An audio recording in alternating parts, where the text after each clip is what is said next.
The trade deadline is here for the NFL, and we are impatiently waiting to see if Chargers general manager Tom Telesco will make a move to try to improve this team before the deadline. Is Akiem Hicks still our favorite target right now? Do the Chargers need to add a speed threat to the wide receiver position because there could be some available? And what are the impact of Derrick Henry going down and also the impact of the Von Miller trade going from the Broncos to the Rams? Would we have made that trade? We're going to get into all that, but I'm Daniel Wade. This is David Drogmeyer, and let's go ahead and get into it.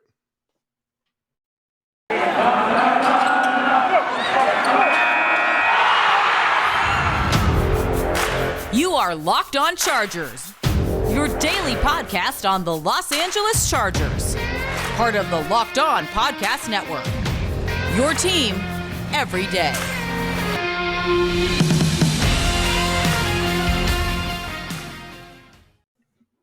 What is up, guys, and welcome into the Locked On Chargers podcast. Thank you to anyone who is checking us out for the first time today. And again, thank you for making us your first listen, because we know there's a lot of great content out there. But if you haven't already, make sure to go subscribe to our new Locked On Chargers YouTube page. If you're watching on there, we appreciate you. And you can follow us wherever you get your podcast from.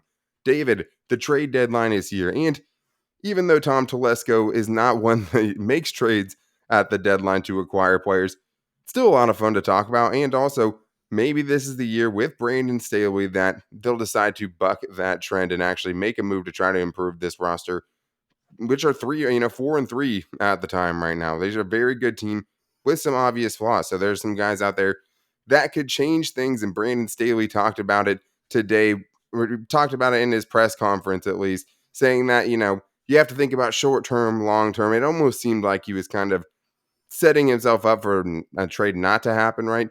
But I do think there are, some players out there that I think we'll get into some of them today that make sense short-term and long-term, right? Even if some of these guys you can't re-sign after the season because a lot of expiring contracts are the people and players that are getting talked about the most. So first of all, David, do we think it's going to happen? Is this the year that Tom Telesco pulls the trigger is the first question that comes to my mind, as the trade deadline is today, Tuesday, November 2nd at 4 p.m. Eastern time, 1 p.m. Pacific time. So we'll know by 1 p.m. on the West Coast if the Chargers are going to make a trade right, at this deadline.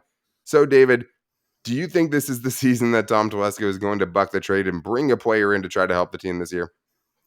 As much as I would love to see it happen, Dan, I just don't. I don't see it. I just don't. It's just not who he is at the core level. Tom Telesco loves his draft picks. He covets them. They're very important to him and how he likes to build his roster. He likes those young, cost-controlled players, those cheap contracts that you can carry and you can keep for a long time. And he's never done it, like I said. So just as much as I would love to see it happen, as much as the Chargers really need the Tom Telesco to make a move like this, I can't see it. Yeah, and I think that the picture has a lot to do with it too in the AFC in 2021, because you're looking around the league, like the Titans have been really good, right? Lately, they beat the Kansas City Chiefs. They ended up beating the Buffalo Bills, a couple of good wins on their record, but they just lost Derrick Henry. We'll talk about that later on, right? The Bills are a good team, but they have a couple of losses. They're probably the most solid team. Like the Bengals have been really good, and they just got beat by the Jets, right? And the Ravens, who destroyed the Chargers, got smoked by the Bengals. So, like, the AFC is a weird spot. A lot of parity. It seems like it can be taken. Like, it seems like the Chargers, if they at least made some improvements, would have a chance, even with a flawed roster, to compete and have a good chance against some of these teams, even though, some they match up with better than others. The AFC is the wild, wild west right now. But I think the one player consistently that everyone has talked about with the Chargers is Akiem Hicks. And we've talked about this before on the show over the last couple of weeks. But since the last time we talked about it, the Bears went from 3-3 to 3-5, and they're not going anywhere this season. And as far as like if the Bears would trade him, the Bears trading him would get them something because he is, a free agent at the end of the season. The Chargers are one of the only teams that could take on his salary cap this year, and they wouldn't owe him anything going forward, or at least the remainder of what his salary cap is, his base salary is for the 2021 season. And he has the ties with Brandin Staley in his time in Chicago in 2017, 2018. He was the outside linebackers coach. Akiem Hicks was on that defensive line. The Chargers also have one of his former coaches, Jay Rodgers, on the staff now. So there's a lot of familiarity there. David, is Akiem Hicks, if you're looking at trade targets potentially, is he still at the top of that wish list? I would say yes, just because of his experience. He's having a little bit of a down year, but there's familiarity there. And he's still having a decent year. He's had 12 tackles, 7 stops, 2 sacks. So he's going to bring some more pass rush. He's also provided 8 pressures as well. And the Chargers can definitely make it work. I mean, according to Daniel Popper of The Athletic, the Chargers will only take on about $6 million of that, $10 million base salary, 10.4 million dollar base salary. I'm not That bringing him in is for 10 billion. I'll say that right now. definitely not. Of course, you're going to have to crack a joke with me on that one. But yes, the Chargers can make it work. I like the veteran presence. I think this is another body that they can rotate on that defensive line. They need to do something. The Chargers are still giving up nearly 160 rushing yards per game, 159.4 to be exact. So I just feel like if the Chargers don't make a move like this, I think it's Tom Telesco punting on this season. To some extent, yeah. I mean, I feel like there's a reasonable case to be made for the Chargers roster as it's currently constituted to at least make some noise down the stretch, whatever that means, right? Whatever a successful season for them looks like in the first year under Brandon Staley. But I don't see a lot of downside. I mean, depending on the cost, right? I mean, I think anything, further than a third round pick down, I'm pulling the trigger on right away. Will it cost a second round pick? Potentially. Would I do that? It would make the conversation a little bit more interesting, right? I mean, I think there's still an argument for and against it, but here's what he would bring, right? I mean, he brings a disruptive nature to the Chargers defensive line, which they don't have right now, whether that's pass rush up the middle, whether that's just stopping the run, because right now, as we've seen, the game plan for the Chargers is make Kyler Fackrell or Uchenna Nwosu beat you off that other edge, because we're going to send running backs, we're going to send tight ends at Joey Bosa, we're going to double team and triple team him and hope that, Linval Joseph and Jerry Tillery and Justin Jones and those other two edge rushers don't get home. And it's worked for other teams, right? It's worked for teams to employ that strategy. Very well. Right. And I mean, that's why, you can make the case for like a Von Miller, like we'll talk about later on in the show, bringing him in to give teams, make it that much harder than you can't double team, triple team both those dudes. I mean, you just couldn't. But with Akiem Hicks, the other thing is you don't have a long-term replacement, right? This would be a short-term thing. He's only under contract for the rest of the year. The Chargers maybe aren't ready to contend for a Super Bowl right now anyways, but he would definitely be a, problem solver a little bit on the interior of that defensive line. And he definitely, I would feel more comfortable than the guys they are currently, trotting out there right now. He's an obvious upgrade over those guys. And the other thing is, now you have him in the building. So if you don't have the next guy walking through the door, because long term, there's no future there. There's no heir apparent to Linval Joseph, right? It's not Jerry Tillery. It's not Justin Jones. Those guys could potentially prove to be solid players, but they're not the heir, dominant players. So like to bring in Akiem Hicks also keeps him in your building. So if things do go well for him, if he is a great fit in a system that's going to be close to what he had under Vic Fangio in his time with the Bears, you have him in the building so you can groom the next guy coming up. You can use draft capital to bring in someone who might take a year to develop, or two players, right, to try to build the depth in that position group because it needs it right now, because there's just not a lot of depth there. Even the frontline starters just aren't getting the job done on a consistent basis, and it's hurting the edge rushers. It's hurting the Chargers in down and distances, especially on third down. And that's a place that you have an obvious upgrade that's out there on a 3-5 team. It's not like an offensive lineman, right? And we'll talk about this a little. If you're a bad team, but you have a young quarterback, you're probably not trading away offensive linemen, right? I mean, to hurt your quarterback potentially. This is a guy that wouldn't affect Justin Fields' development, right, this season. It makes sense for both sides to me. If Akiem Hicks wants to be on a contender, wants a shot to make the playoffs this year, I think he would be amicable to it. But there's other needs, obviously. He doesn't fix everything. And one of the other things people have brought up is just the Chargers' lack of a deep threat with Jalen Guyton's inconsistency. So coming up next, we're going to talk about more trade targets for the Chargers, including guys like Brandin Cooks or Desean Jackson. Could the Chargers get a spark there? Are there any offensive linemen that are on the market that the Chargers should pursue? Because obviously, Storm Norton at right tackle has not been getting the job done. So we'll talk about all of those things and more coming up after this. But first, I need to tell you guys about a great app that you guys should all be having if you get any kind of gas. I mean, you might as well save some money at the gas pump, and you can do that with Get Upside. It's an incredible app that everyone who buys gas needs to know about. My listeners are making up to 25 cents per gallon for every gallon of gas every time they fill up All you guys have to do is download the free Get Upside app in the App Store or the Google Play Store. Now, use the promo code TOUCHDOWN, all caps, one word, and get a bonus 25 cents per gallon on your first fill up. That means you guys are saving 50 cents at the gas tank. I mean, take 50 cents off the number you see at the gas station and tell me that doesn't sound good, right? Some of our users, especially rideshare drivers, are saving up to $300 a month in gas just because they're using Get Upside and saving the money. And there's no catch to it, right? There's no, we got you here. The cash gets added right to your bank account. You can cash out at any time on PayPal or an e-gift card for Amazon and other brands. Very easy to get your money out. Get your money out, and all you have to do is download the free Get Upside app right now, and you can save up to 50 cents per gallon on your first fill up with the promo code TOUCHDOWN. All right, David, so it is kind of funny to start the show by saying Tom Telesco is probably not going to make a trade, but we did see in the draft, right, that Brandin Staley had a heavy influence in him. We've seen it with other head coaches for the Chargers, too. I've talked about it before. Bringing in Kenneth Murray seemed like a big-time Anthony Lynn thing, right? And trading up to go get him in the first round. They couldn't stop raving about him. And you could see, why Anthony Lynn, with his kind of mentality, wanted a player like that who he thought was just a hard-nosed, old-school guy, because one of our many issues with Anthony Lynn was how much of an old-school coach he was at times. But there are some things on the market, David, that could make sense. And we've seen a lot of articles out there speculating trades for the Chargers. And there's definitely been some names that have been going around social media as players the Chargers should target to help them this season. Let's start with the lesser attractive of the receivers, because Desean Jackson is a guy that's been mentioned because the Rams, after bringing in Von Miller, could use to shed some salary cap space, right? They could release him potentially. He could be on the open market, and that's another discussion.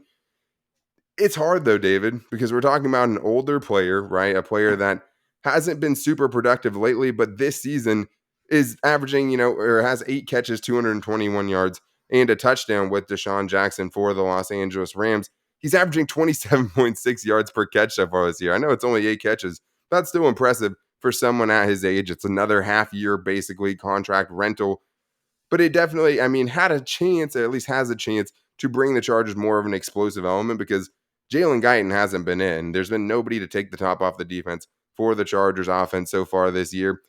Does Desean Jackson make sense to you, David, as an older player, really a free agent at the end of the season, and not a long-term option? Would you want to bring him in? Obviously, that would depend on the price, but it is a little bit intriguing just because last year, to me, the best version of the Chargers offense is when they were able to throw the ball deep to Terman Johnson and Jalen Guyton. I really thought that opened things up for the rest of the wide receivers, especially in this kind of style of offense where you're utilizing Mike Williams more, you're using Keenan Allen, in similar forms and fashions. If you have a guy who can really stretch the field, I think that's just going to open up things even more in the middle of the field and in the short and intermediate games that they're already using. I think that's just the missing piece right now, is there is no real true deep threat, at least not that they're using on the roster right now. So Desean Jackson, say what you will, a polarizing guy who's been on a lot of teams in the NFL, but that's because this guy has been productive for a lot of years in the NFL as well. So I think if the price is right, if a 6th-round pick, maybe I think it would be okay, just because the Chargers are going to have plenty of those to throw around. They are expected to have at least 4 comp picks next year. So why not use one to upgrade a department on your team that you really need to inject some life into, and that is just pure speed. Yeah, and it's tough because you're talking about a player who has dealt with injuries, especially later on in his career, right? The last 3 seasons, really 2 seasons and 7 games into this season, he's only played 15 games. He has 31 catches for 616 yards and 4 touchdowns. That's over 3 seasons. That's nothing that you feel like would move the needle at all for the Chargers this year. But during that time, he still averaged 19.9 yards per catch over the last 3 years. So, if he has lost a step, it's definitely a half a step, because the guy still has some juice, obviously, and he's had a long touchdown this season already to kind of prove that. So I think with him, it's tough because there's no guy that's going to take the Chargers over the top. There's no one player that's going to be added to the roster that's going to fix everything, obviously. But could it help the confidence of Justin Herbert to be able to find a couple of more of those balls down the field? Could it make your offense look a lot better and give you a better representative sample or a better representative thing putting out there that the Chargers offense looks like under Joe Lombardi? Potentially, right? If you have another guy like that. Obviously, the guys they have right now, Joe Lombardi at some point is going to run out of excuses, right? And it's not all on him, but you can't really say, like, I don't have the players to run this when, you cut a guy like Tyron Johnson. And I know he isn't doing anything in Jacksonville, but you obviously felt the guys you felt fit best into your offense. And over the last couple of weeks, they've been struggling a lot when you're not getting big games from Mike Williams and you're not getting big games from Keenan Allen. So it is a much needed part that, to this offense, having that guy that can stretch the field. But if you're asking me, there's another guy that fits it better, and that's Brandin Cooks. And, Benjamin Solak, formerly of the Locked On Podcast Network, now with The Ringer, which is crazy and awesome, came out with some trade scenarios, and one of them involved the Chargers trading for Brandin Cooks of the Houston Texans. And let me preface it by saying this. Brandin Cooks doesn't want to get traded again. I mean, he's famous for how many times he's already been traded because it's happened a ton to him. And they told him, right, if we do trade you, you're going to be part of the discussion. We're going to make sure it's something that you want to do. He has publicly said that he's excited about the rebuild, but he was also really upset when Mark Ingram just got traded, right? And that's one of his best friends that came into the league together with the New Orleans Saints. And he publicly on social media kind of criticized the organization for doing it. So he did say he talked to the coach and he's better about it now, but we know what happens when players talk about the organization. Yeah, I mean, he definitely got sat down for sure. I mean, somebody pulled him aside and said, "Hey, bro, what are you doing?" But I mean, that's just to say that maybe he would be more amiable to it, right? Maybe he would be more flexible on what he wants to do this year and have a chance to play with someone he knows can get him the ball down the field in Justin Herbert. In this scenario, it takes a second round pick this year. That's a steep price, and then a fourth round pick in 2023. So, David, obviously, the talent is alluring. Is that a trade you would make? Is there a counter offer you would make to that? It's something you'd feel more comfortable with. I mean, do you consider a 28-year-old wide receiver who has 51 catches already and 585 yards? Absolutely, you consider it. This guy's dynamic. His speed is real. I mean, he's been traded a lot of times because a lot of teams have wanted the guy. He's a very, very good football player. So he's explosive. Yeah, exactly. And the Chargers don't have that element right now. Right. Say what you will about the toolbox, like Joe Lombardi likes to say, that they have accumulated with the Chargers, but that element is really not there right now. Just explosion. Like the Chargers just don't have that. So that specific trade scenario, I don't really like the second pick in that situation. I mean, yeah, he's 28 years old and, he's got $12 million on his second year of his deal, but I just think that that's a little bit rich for me. I'm okay with the second round pick, but if they want to get another pick out of me, I think they got to sweeten the deal and eat some of that contract for me to be able to be comfortable to make that deal. Well, his contract is weird too, because this year would be nothing. It'd be pennies on the dollar to bring him in on the 2021 salary cap. Next year it'd be $12 million in base salary, which is what the Chargers would have to pay. That's not crazy, right? That's what good receivers, solid receivers are making in the free agent market right now. And good receivers, really good receivers like Keenan Allen are making closer to $20 million. So with the amount of salary cap the Chargers have available next year, even knowing that they have to sign Mike Williams potentially, depending on how the rest of this year plays out, because the hypothetical I brought up about, him having to consistently do what he's doing is kind of, looking a little bit too real right now after a couple of poor games from him. But Brandin Cooks is a good player. He brings something to the offense that they don't currently have. I think, him, Keenan Allen, Mike Williams on the same field right now does things for the Chargers offense that should scare a lot of teams, right? And I think that even without Mike Williams, right, next season, him, Brandin Cooks, maybe a little, or, Keenan Allen, Brandin Cooks, maybe a little more Josh Palmer is something that makes you feel like you don't need as much to bring back a guy like Mike Williams. Not that I'm saying right now that they should or shouldn't. I just think that he's a guy, especially with another year left on his contract. It's not just a one-year move. It's not a bust if you don't go to the Super Bowl this year. You'd still have him on a reasonable contract next year.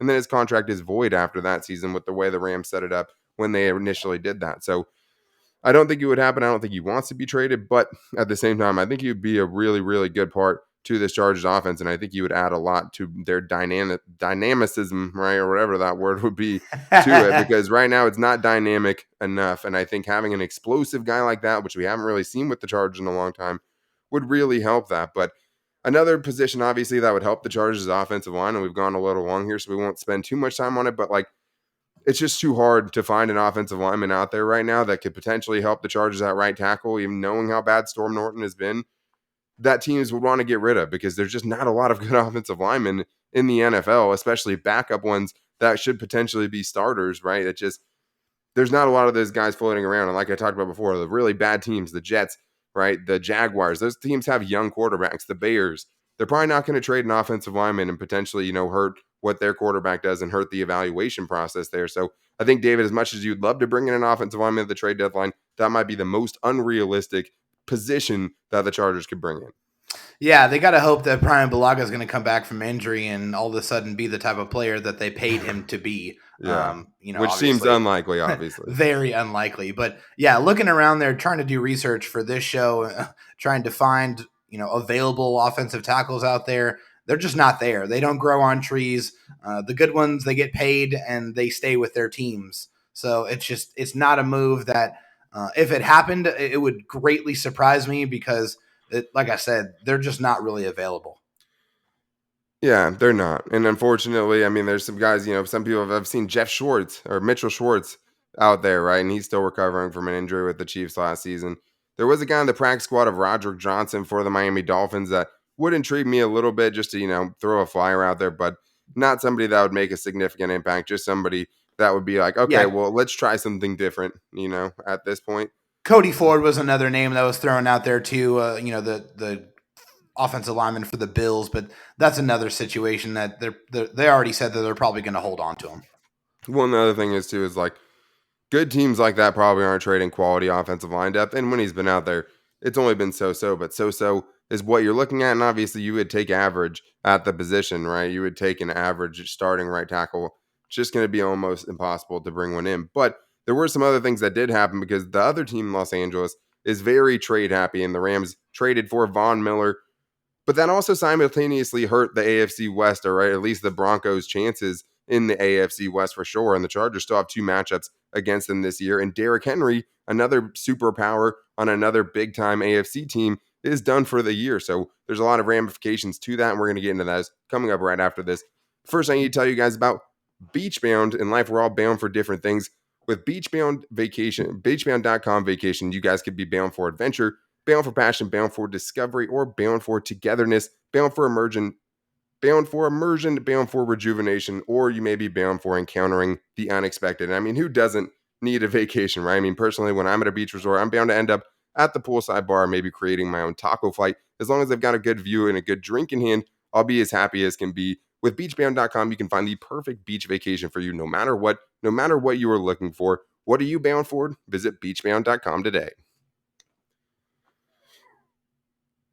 All right, David. Well, there's a lot of jealous Chargers fans out there for sure on Monday when they saw the news that Von Miller was traded to the Chargers' crosstown rivals, right? The Los Angeles Rams, who hate their draft picks and are just determined to push all the chips in at every wheeling point and dealing, baby.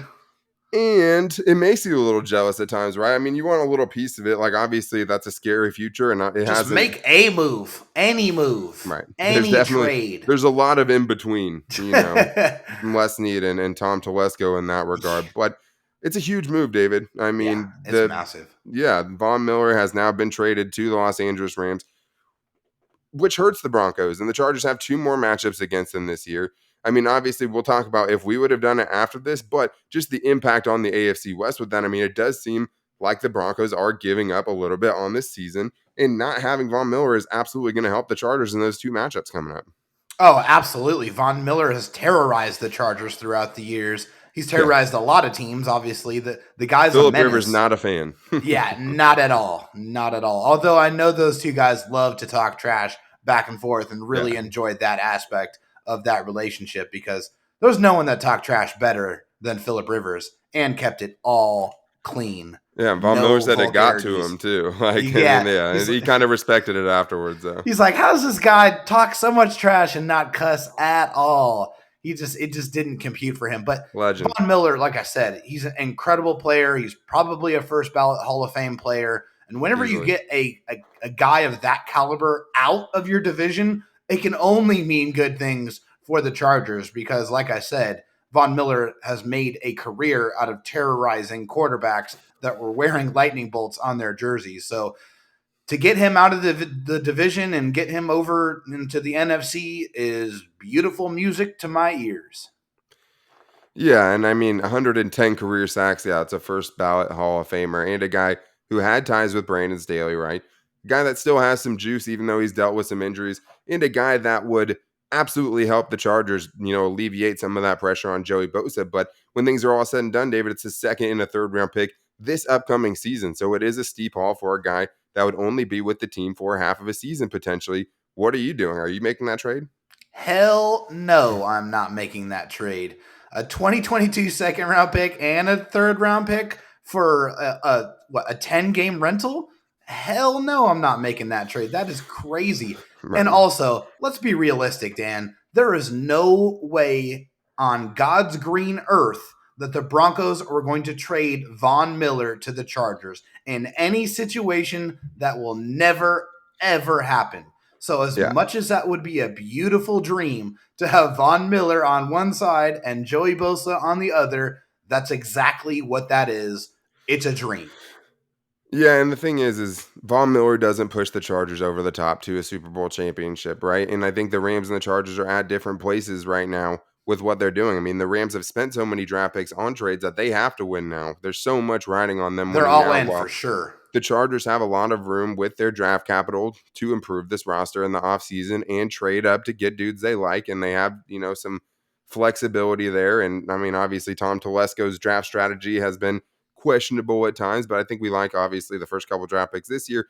And he has a lot of hits on it, too. It's just getting him more consistently throughout the draft. But a second and a third round pick, never would Tom Telesco in a million years give that up with how much he loves drafting players, even if he's not hitting it. If it was like the next two third round picks, I consider it just because of how bad the Chargers have been with third round picks since like Keenan Allen and a lot of TBDs with the current guys. But it just wouldn't make sense. The Chargers are just in a different position than them right now. So to give that up, even for a very productive player, I just don't think would make a lot of sense as a rental for a team that I just don't know if they're knocking on the door of a Super Bowl championship. But one of the things that could help the Chargers in the playoffs is a big team like the AFC South, the Titans, the leaders in the AFC South, losing Derrick Henry for the season, which is just really sucks because the dude has just been special. Like the guy's just been straight up special, and he brings such a different aspect than any other running back in the league. He's just so unique at his size. His ability to pull away from defensive backs is like mind blowing. Like watching that dude pull away from guys who weigh 50 pounds less than him is never going to be something that computes correctly in my brain. The But dude's a David, linebacker that's running the football. It's terrifying. and I mean, the Chargers at this pace, they still have a good chance of making the playoffs, and that could be a potential team they would end up playing. And now, unquestionably, the Chargers match up much better with them without Derrick Henry, even with Adrian Peterson. Oh, yeah. I mean, Adrian Peterson is, again, like Von Miller, going to be a Hall of Famer without no question. But he's also 36 years old. And we've seen the last couple of years, those legs are definitely not the same as they used to be. And Derrick Henry was absolutely destroying the NFL. He had 219 carries so far this season for 937 yards and 10 rushing touchdowns. He's going for Derrick back-to-back Henry 2,000-yard seasons. How ridiculous is that? Derrick Henry is a cyborg. Like that dude is absolutely Scary. unreal. And without him, there's no other running back that has more than 38 yards on their roster. Their team is very much, and their offense is very much concentrated with what Derrick Henry does. Everything funnels through him, whether it's giving him the football or playing off of him with play action. He's a huge component. You take that away, and you really only have to worry about Ryan Tannehill. Yes, your chances get a million times better. The Chargers are one of the better teams in the NFL against the pass, giving up only about 203 passing yards per game. So if they have to take the running element out of it, I really love our chances against the Titans.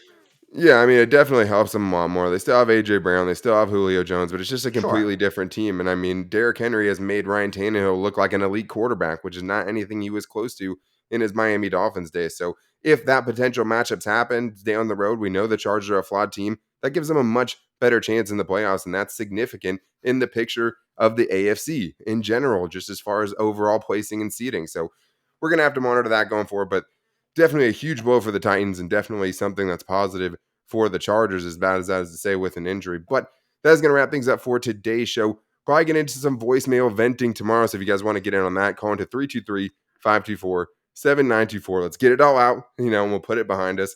You guys make sure to follow us wherever you get your podcast from. You can find the Locked On Chargers podcast there. And also, if you haven't already, make sure to subscribe to our Locked On Chargers YouTube page. We appreciate everyone who has checked that out. But we'll be back with you guys tomorrow. Until then, take it easy and go Bolts.